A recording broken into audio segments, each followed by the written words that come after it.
I'm meteorologist Ben Bailey. Rain tonight as scattered light showers are going to turn into some widespread heavier rain as we get overnight, and there could be some rumbles of thunder embedded in this too. We're not looking for anything severe, but there's going to be 3/4 of an inch of rain in some spots, so there's definitely going to be some puddles and ponding as we get started in places on Wednesday morning. Rain, at least the widespread stuff, finally shuts off about 8-9 a.m. and then we're going to be mainly dry until afternoon. That's when we see some light scattered showers developing.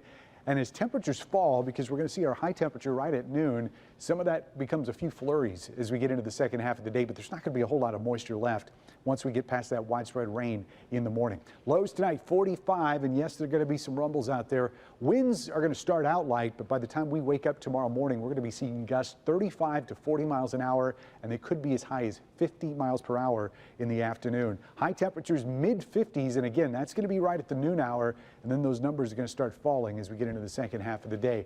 Much chillier, but a lot drier and calmer for Thursday and Friday, and then a big mess as we get set for the game on Saturday.